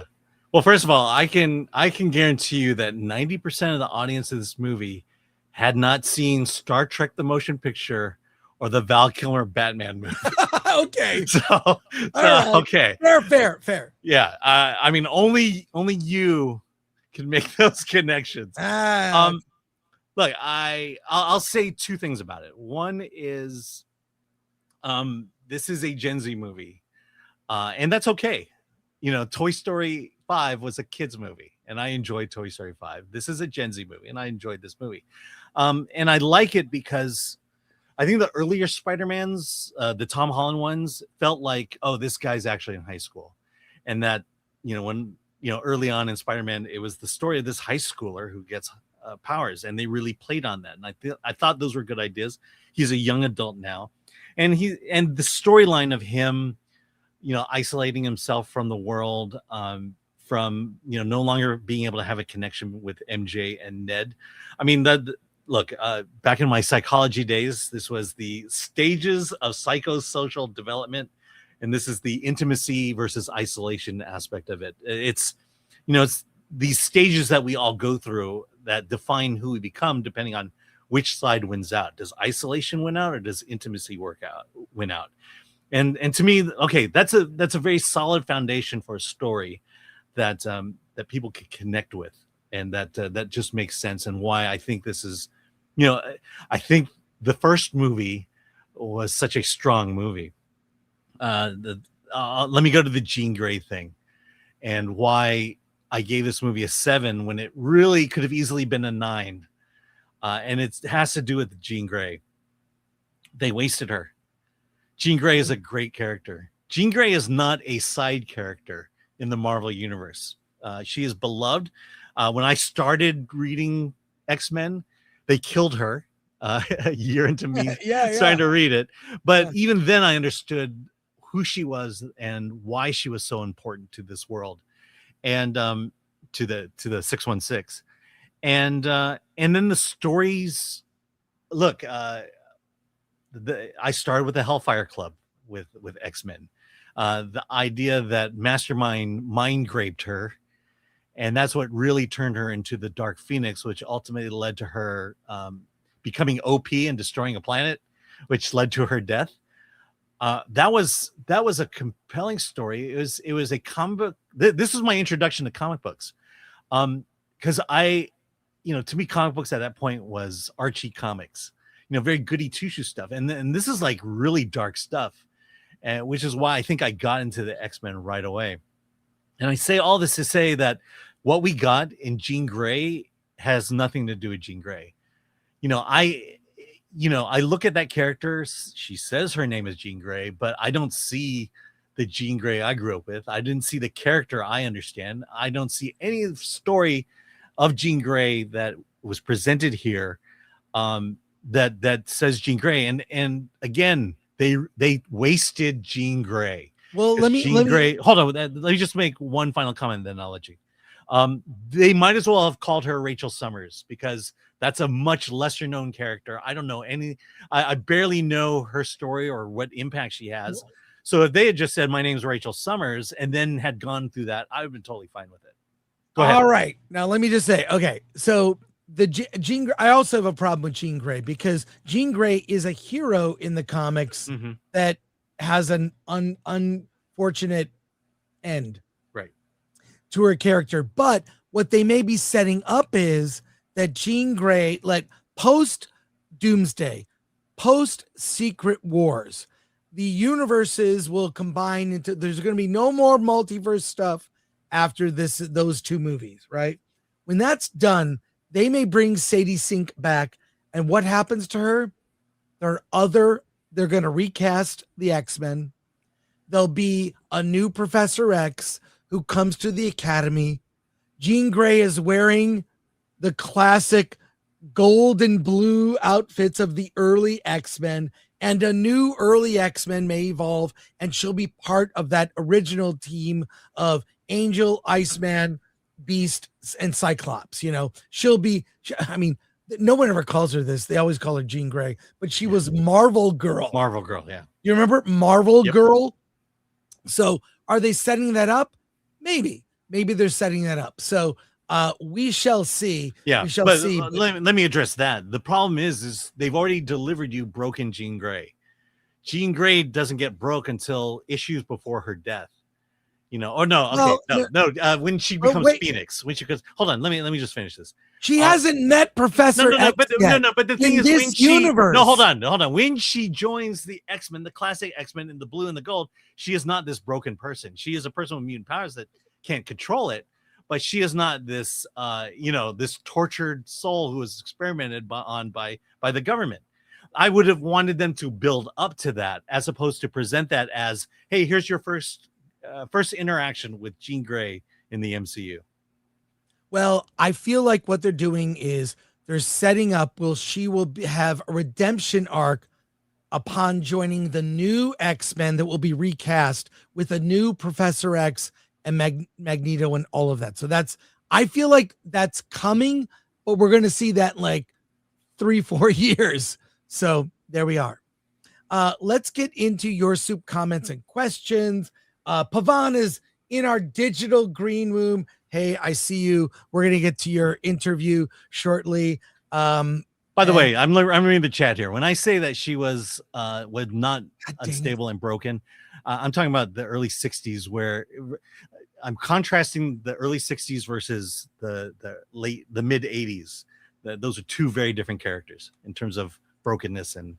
Okay, let's go through. Okay. Let's go through comments. Then we'll get to our interview. I have a very special Spider-Man treat for the end of the show. But let's get through these comments real quick. Okay. Kung Fu Hot Dog for $15.69. Chris, I agree with you about Spider-Man Brand New Day. Suspect DEI casting ruined my experience. A poor first hour, Jean Grey killing on a cheeky note. If you would like me as a future guest, I have a YouTube channel. Well, we're always looking for guests for verses. So go to filmthreat.com, click on contact, send me your channel and what you think are your best videos. We like to rotate in some new guests. So thank you for that. Very generous. 200 watt studio for 2. Saw a scene from this. Wild looks 70 years old. Oh no, not her boobs though. Well, there we go. Something Shadows cast for 5. They absolutely should avoid Dark Phoenix Saga for the 4th time. Each time failed. We don't care because they didn't tell the Dark Phoenix Saga. Yeah, they didn't really tell it. The casual reviewer became a YouTube member. Thank you, casual reviewer. Great. Thank you so much. Daniel Lionart saw Spider-Man Brand New Day yesterday. Overall liked it. 8.2 out of 10. I worked on a lot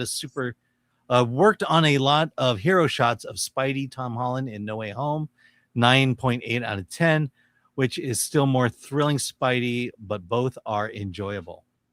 Well, I you know what? There's nothing more fun than seeing a spectacle movie like that with fans. So thank you, Daniel Lyon Arts. And the- Like you're seeing at an opening, there's like a 6-year-old kid in a full Spider-Man costume running around AMC Burbank with his parents, like excited to see. What's better than that? And I can tell you, I saw many films when my kids were small, were little kids, and some of those movies were not that great. Some were good, but the experience of seeing the movie was great. Hey, we like to champion indie filmmakers on the Film Threat YouTube channel, and a new movie is opening in theaters the same day as Spider-Man Brand New Day. Let's bring on filmmaker Pavan Moondi to talk about it. He's here to tell us about his film.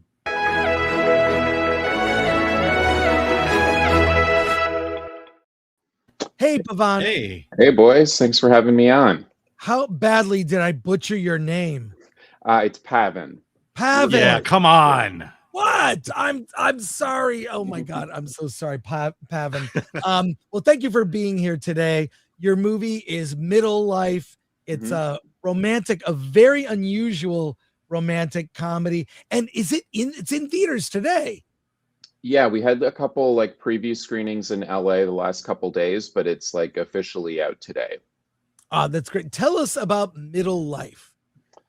Middle Life is like a throwback romantic comedy, like the kind of movies they used to make in like the 70s or 80s. So there's just stylistically, there's like a big saxophone driven score, and it's the kind of movie that takes place over like an entire year where you see all the seasons. And I was trying to make like a warm, cozy blanket of a movie.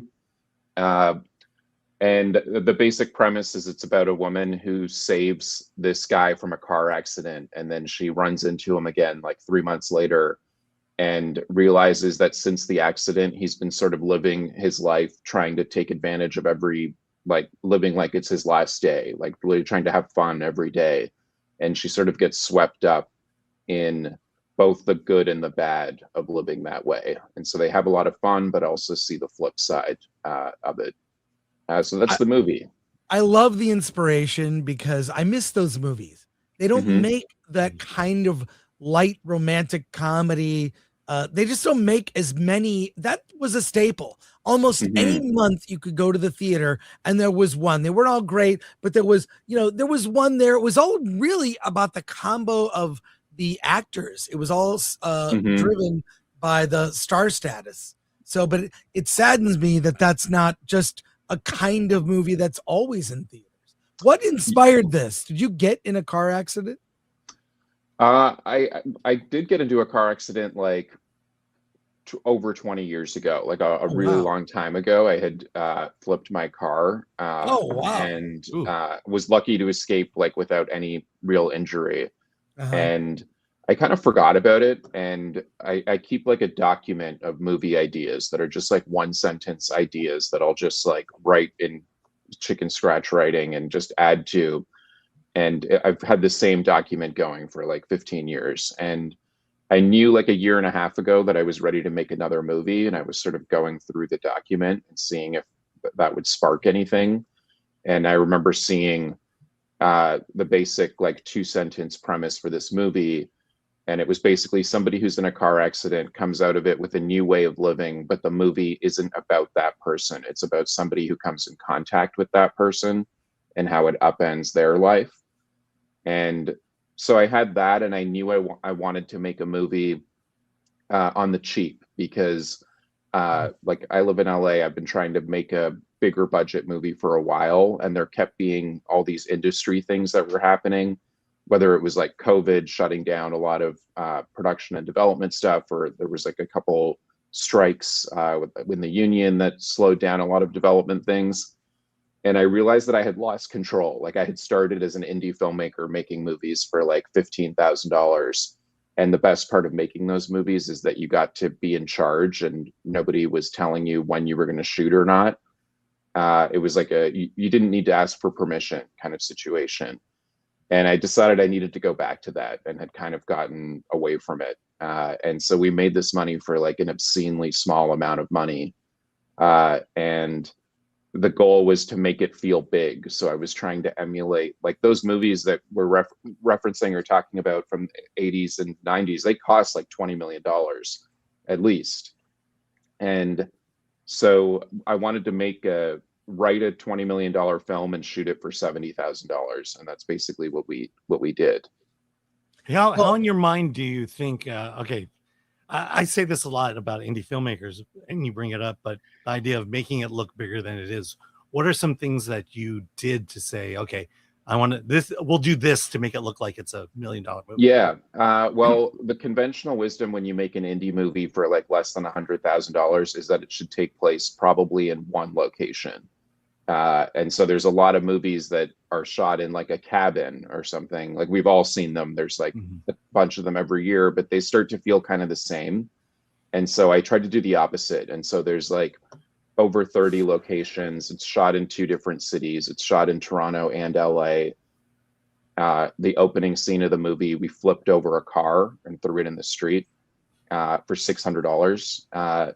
And so it was like things like that, trying to write it like it was a big movie, and then just come up with like clever ways of shooting or orchestrating.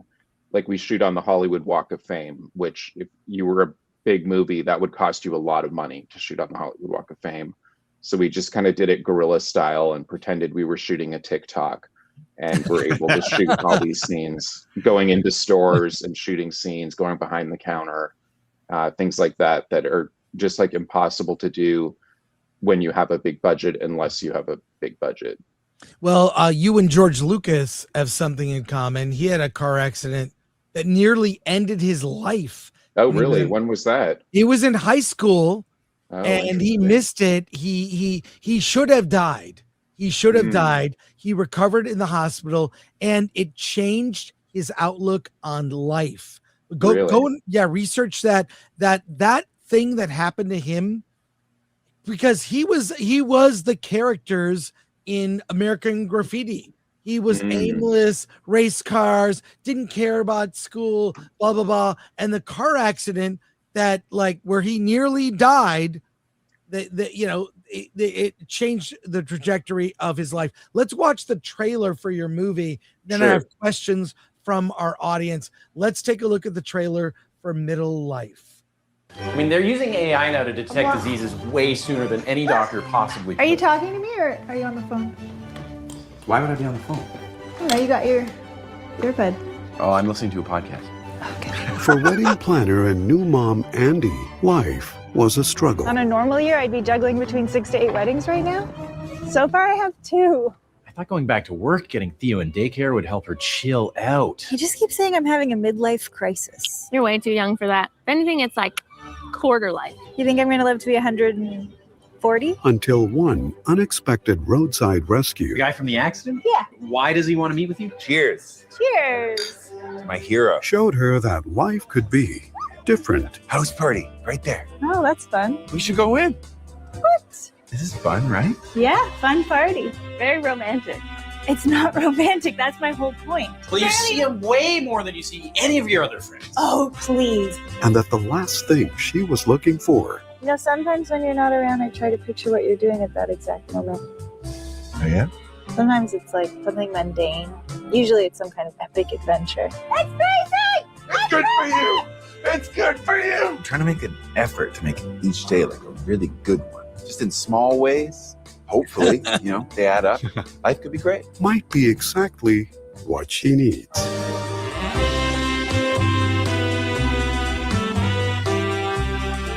Thinking a lot about what happened lately. You should say about what you did, not what happened. Something happened to you. Because sometimes the best part of life happens right in the middle. Middle Life, coming soon. Oh, that's great. Tell you. us, the movie is out now on VOD and limited release in theaters. VOD is coming a little bit later. So we have, we're in LA this week, and then we're in New York next week. And then there might be a few more cities added after that. And then we'll do the VOD in November. It's like sort of a sneaky Christmas movie, so we wanted the VOD to be a little closer to December. Let's. By the way, I'm sorry, I got to ask you, but I love that trailer because I haven't seen a trailer like that in a long time with the voiceover. Yeah. Were you a part of that, or how did that? Yeah, I cut it. It took like a long time to get the tone right and figure out, like, we knew we wanted that throwback vibe to it because the movie has that. Like, we shot the movie on old vintage lenses and tried to make it feel like it was shot in the 80s. And the voiceover was just so ubiquitous back then. Like, those were the best trailers. And so we found a guy who could do the voice, and yeah, he nailed it. Let's go to, we have a lot of comments from our audience. Let's go here. Abundance 1219. This looks cool. Davina Duckworth, trying to save money makes you more creative. I would agree. But I would agree, but I'm going to ask you, how did you do that car crash? Well, you obviously did that in Toronto and not Los Angeles. We did it in Toronto. Basically, I found a junkyard that had a junked car that had no engine, and they were willing to rent it to us for $600 for like 5 hours. And so they they flipped it for us and put it on a flatbed. And for legal reasons, they were like, we're going to bring it on the flatbed, but we're not taking it off. Like, whatever you do with it is your business. We have nothing to do with it. And so we had a friend who worked at a steel shop, and he knew how to drive a forklift. And so we had them deliver it to outside of the steel shop and just put a park on the road. And he just picked it up on a forklift and threw it in the street. And then we called the cops before and said, we're going to be filming like a car accident scene. If you get any calls, like, you can ignore them. Like, that's us.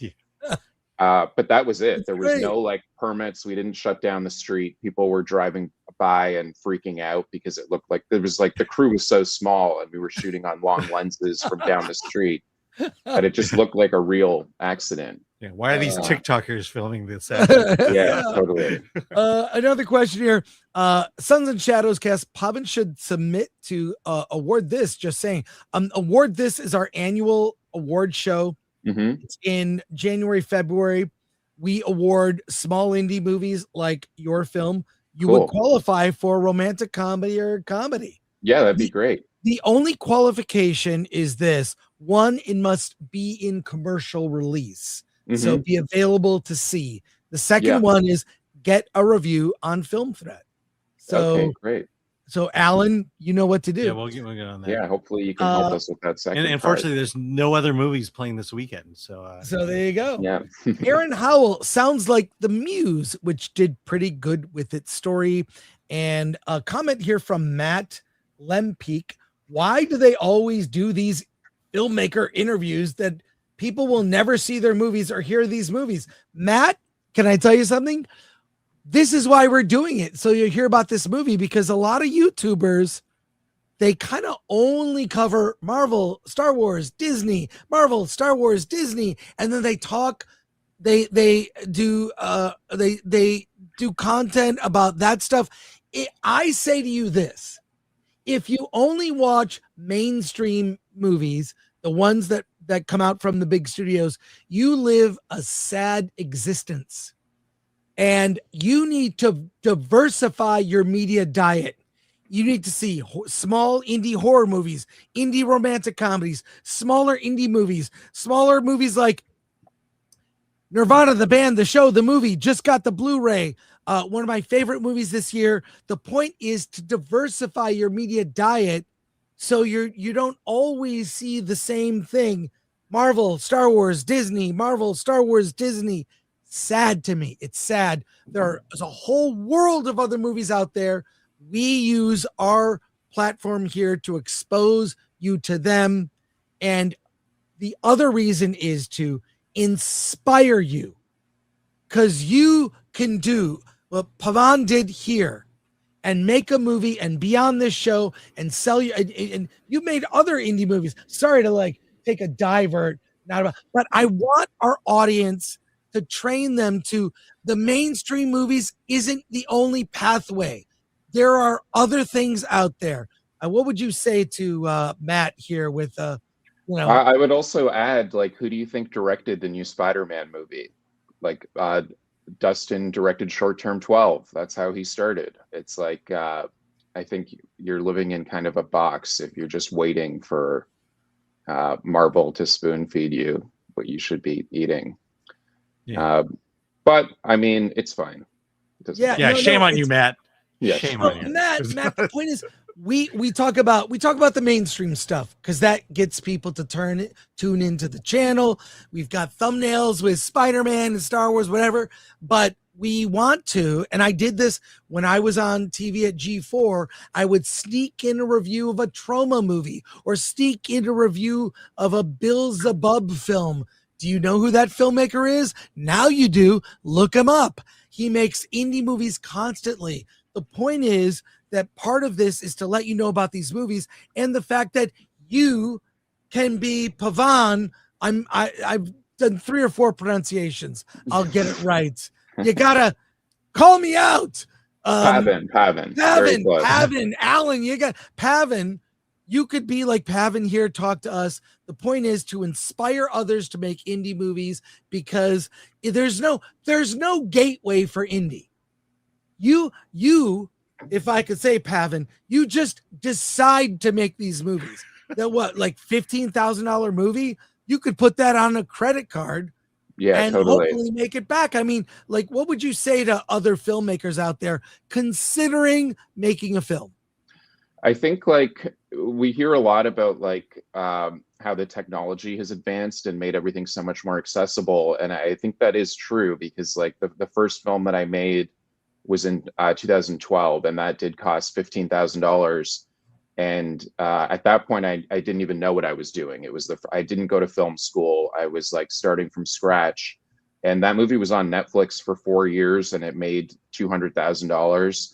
And it was kind of an eye opener of what's possible. And in that time, that was, I guess, almost 15 years ago, the technology has progressed so much where making this movie wasn't that different. Like when we're shooting at the Hollywood Walk of Fame, it's me, the 2 actors, and our cinematographer. We don't even need a sound guy on a day like that. They're just wearing these like lav mics. Yeah, lav mics. We hide the mics, and the quality has gotten so good that if you have a story or a script that you're knocking around and you wish you could make, you really could get it going with just like the help of like 2 or 3 friends and do it for a minimal amount of money. And with people like your show who like help give airtime, and like the Lemley theater chain that programs a lot of indie films, like it's really possible to get films out there through Film Hub also and like have them accessible and distributed.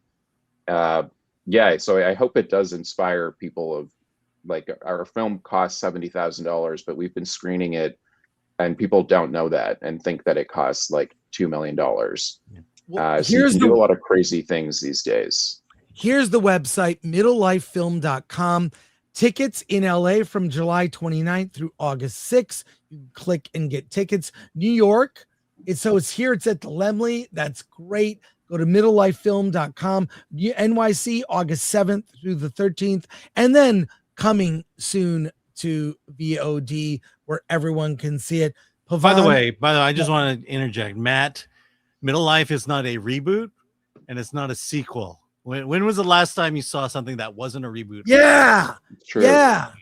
And it's opening the same weekend as Spider-Man Brand New Day, and it's okay. It's not maybe let's say it'll be profitable sooner than Spider-Man. Yeah, it'll be profitable sooner than Spider-Man. Yeah, it's counter programming. People need counter programming. They do. Pavan. You got it. God dang it. I'm terrible. Thank you so much for joining us on the show.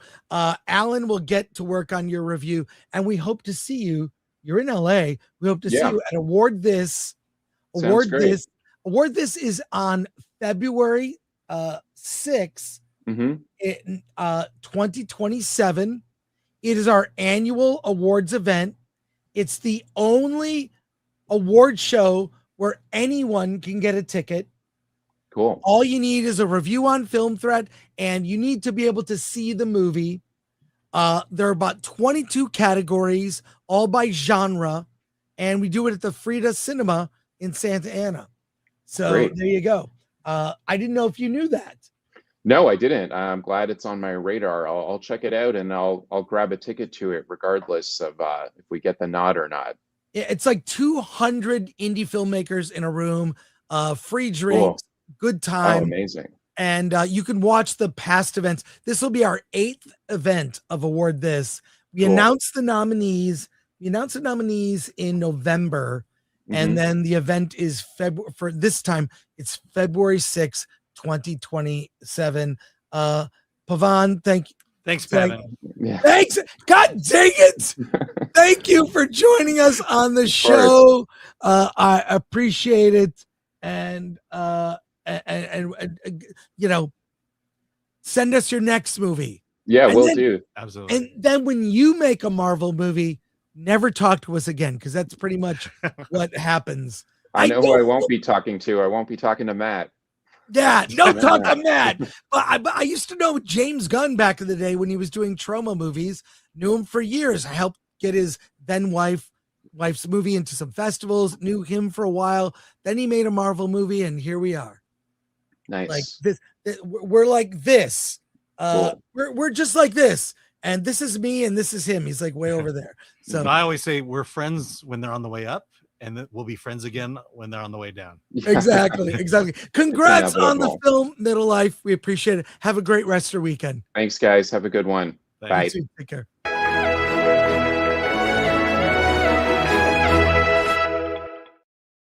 I promised you a treat. Oh, you have a few more soups here. Let's get to these. 200-watt studio for $5. I hear you, Alan. I love 60-year-old street workers with showrooms, new implants. Make the $20 so worth it. Like, they weren't big enough to be implants. Let's just say. Burnout for $5. I have a problem with Spidey Brand New Day. Thought Sadie Sink's character was Wanda from WandaVision, and the letter to MJ was Gordon's letter to Batman. Oh, God, there was another thing. I didn't see it. But you're right. I was even thinking that Jean could have been easily Wanda. It's the same, House of M. Let's put that way. I have a treat for you. I promised it. Whatever you think about Spider-Man Brand New Day, whether you loved it or disliked it, the press tour has been so much fun. So much fun. It's crazy. Amy Pascal has been part of this press tour. She's the producer of all the Spider-Man films. And let's see here with our buddy, Mark Malkin. Yay! I can't wait for this Is this the question. gayest Spider-Man movie? He asked a question because Tom Holland and Zendaya worked on the movie together. It's great. And he asked a question about obviously they're a married couple now. They've been in four Spider-Man movies together and a Chris Nolan movie. What does she have to say? You got to go back to that advice you gave Tom and Zendaya. Don't date. Did you think they'd be married? No. I say this to all of them, and no one ever listens to me. So what do you say to them now? I think they're pretty happy together. You got to go back to that advice. Okay, it's great to see Mark Malkin just ask a normal question. Yeah. Just a normal. That was a fun- perfectly good question. Just a fun question. It would be fun. But what has been great about this is the press tour for this movie has just been fun. It's been fun. Let's look at this. Some more Tom Holland stuff. It's just heartwarming. They all the cast likes each other behind the scenes. Mark Ruffalo isn't on this tour, which is funny in and of itself. Look at this. Ironically, the word that I struggle to say the most is Spider-Man. It's so weird. You know what? While you drink, I'll share that my Boston accent, my East Coast Boston accent. Okay. When I was playing Leslie Knope, the one word that I had a hard time saying I still have a hard time saying, is government, which I had to say so much in playing a government employee. But there's something about the word government, because we would say government, like government. We'd say government in Boston. Yeah, like you get rid of the R. Okay. Like, yeah, I have to deal with the government. Okay. But government. Because also there's an N in there that isn't It's a weird usually word. Government, yeah. So because you'd want to say Spider-Man? No, because I would want to say Spider-Man is what, for some reason, You'd just sounded so much more. Yeah. And I'm like, that's kind of New York, isn't it? And he's like, no, that is the Deep South. But you were like, y'all, I'm Spider-Man. Yeah. Hey, y'all. Yeah, I don't know. I just, for some reason. You're very good at it. I really found Spider-Man a difficult word to say for some reason. Isn't it funny? I mean, I'm sure a lot of people don't know that you're British. I do still get that, actually, a lot, getting recognized on the street. And people are like, what is going on with your accent, and, dude? you know, the Brits are not always the best at American accents. That is true. The Irish are a little better, and Australians are the best. You think so? I do. Yes. Like Naomi speaking, fantastic. she's fantastic. There's a lot of very good like Australians that crush it. I think the Brits tend to be the worst. That is an interesting observation. Now, I'm just going to say I cannot do a British accent, so I would never even try. A British accent is tough. There's so many of them. There's just too many of them. I know. And you have to commit to one. You do. And it's hard. Zendaya has become amazing at British accents. It's actually kind of crazy. And then what I'm saying is I love all the promotion. It's been charming, heartwarming, funny. I've seen things where they play games. This is on the, what is this? This Hot Ones show. Hot Ones. Tom Holland and John Bernthal. You got, and of course they're kind of talking Odyssey and watch this. The Odyssey or Spider-Man Brand New Day. You want to pit the movies against each other? In a friendly way. Okay. Which was the more intimidating first day on set? The Odyssey. That one. That's real bad. Huh? That's really bad. Okay. Which production had the longer hours? Odyssey. Bro. Oh, man. Which had the better accommodation? Spider-Man. Yeah. Not even close. You want to try some milk? Yeah. He wants some milk. Yeah, it's okay. There's no shame in it. I panicked then. I was like, isn't milk gluten? It's not. I'm losing my mind. I'll drink all the fucking gluten in the world right now, bro. It's milk gluten. Which one had the more intense prosthetics or costumes? I'm in full Lycra, dude. Full Lycra in Spider-Man. Yeah, I guess that's right. I don't want to shortchange how good the production design was on Spider-Man. Like, astounding, fucking astounding. Like walking through and just attention to detail, so fucking good. Jollywood is up there. Yeah, incredible. I don't know. Hollywood for Spider-Man. It took so many people to take those and take the costumes off you at the end of the like. Yeah. You're all. That's the other. You know. That Ruth DeJong for Odyssey. Fuck, what she did is remarkable. How we feeling? I feel like I could black out. You know, it's amazing how the milk helps, and then immediately it comes right back. Would you guys like some ice cream? No, I'm good. Come on. That's what I'm talking about. I'm good. Oh, this makes me want wings. I'm so glad I'll never be so famous that I could do that show. And the three of them, the three leads who play, you know, MJ, Ned, they get along so well. You just got to see them. It's just charming. It has been 10 years since you filmed Spider-Man Homecoming. You've been in Spider-Man films as long as we've been alive. I'm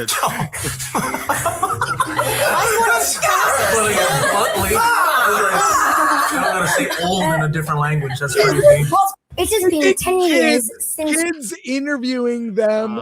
You got to see this. Here's more of the clip, but you got to see this. It's a couple minutes, well worth it. You got to hear this. Amazing American accent. We love it. Can you do it for us now? What would you like me to say? Or I'll just talk for the rest of the interview in my American accent. Should we do that? Ooh, got a little southern there. Yeah, a little American. Howdy, y'all.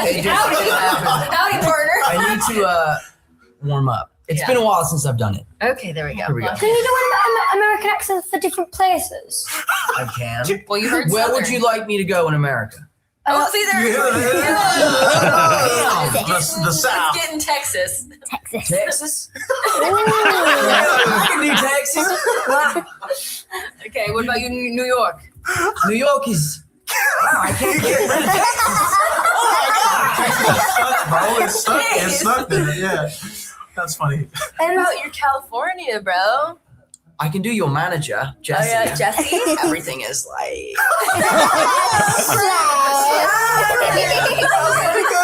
Jacob, Zendaya, what did you think of his accent? Just now?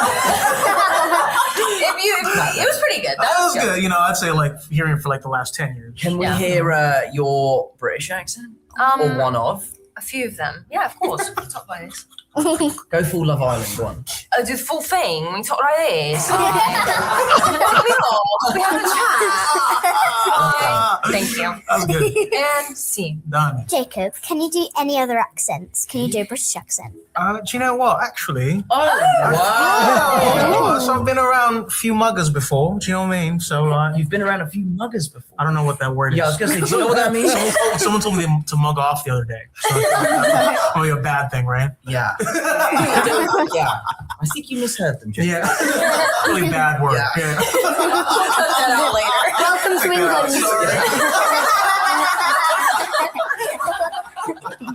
Oh my God. But then look at this. Sound of children laughing. Okay.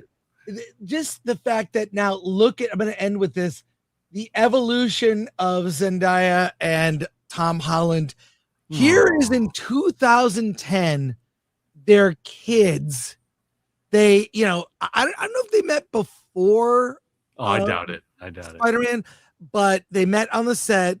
And of course, Amy Pascal, don't date. What do? They date. They end up getting married. I'm just saying it's so refreshing to see a press tour for a movie where they talk about the movie and have fun, which, you know what? It makes me want to see the movie. I'm going to end with this. You got to see this montage. Oh, wait. I gotta pause the music. Mute it. Yeah, mute it. Yeah. But look at this, 2011, they're kids. You see them evolve, grow up, do Spider-Man together, 16, 17. She's gone through some hairstyles. Tom Holland still looks like a kid at 30. But look at this. Look at those look at that blonde short haircut for here they are 20 years old. He's 21. Now they're doing Spider-Man movies together. Like, it's just cool to see the evolution from being a kid to, where they are now. And they're married now. Yeah. I don't really keep track of a lot of celebrity behind the scenes life. I remember learning that Nicole Kidman and Tom Cruise were a couple. I didn't know that at the time when they were married, because I don't care about that kind of stuff. But look at them now in 2026. I know. And they look so young. They have to be Asian. No, but look, here they are in 2010 as kids. Aww. It's just, I went down a rabbit hole of watching the press tour, and it was refreshing that it was all fun. No controversy. And we got a few, one here. Yeah, Jean Hu for 742. That's what I like about the Film Threat Trailers channel so much. I get to learn about movies I would never have heard of otherwise. That's right. Thank you, Sean Hu. It's the reason we do that channel and the Film Threat Interviews channel. We archive our interviews there. And thank you. I want to say thank you to everyone watching today. Thank you to everyone who sent in a super chat. I want to thank our mods, Lord Thoth, MK Solid, ADL is 24, and Olikwe on Rumble. Want to thank just the support of this audience. We have a lot of new subscribers, and you're getting used to the show. We review the mainstream stuff. We also review and talk about the indie stuff, and we talk to indie filmmakers because truly I want you to diversify the movies you watch and inspire others who want to make films. We bring the filmmakers on to talk to you, and you can interact with them directly. I want to thank Alan. You have no idea how Alan works so hard behind the scenes doing reviews on Film Threat. He sends me a list every month of the movies he reviews. It's mind-boggling. No, I have I like put all my reviews in a folder, and it's like, oh, am I at 50 already for the month? Well, to be fair, a lot of short films, so still you gotta write those things. Also, mentioned that we are having a watch party this afternoon. Oh yes, for the short film, short web series Late Bloomers. We interviewed the creator and the star a couple months ago, and we're gonna watch it together. If you're into, look, if you want to go behind the scenes on making an indie film and an indie series, please join us. It'll be fun. It'll be a live watch party, and we'll actually play the film. They'll be playing the film, commenting live, taking your questions. Alan's doing that. What time this afternoon? 4:00. 4 p.m. Pacific time. Be there. Couple last minute comments.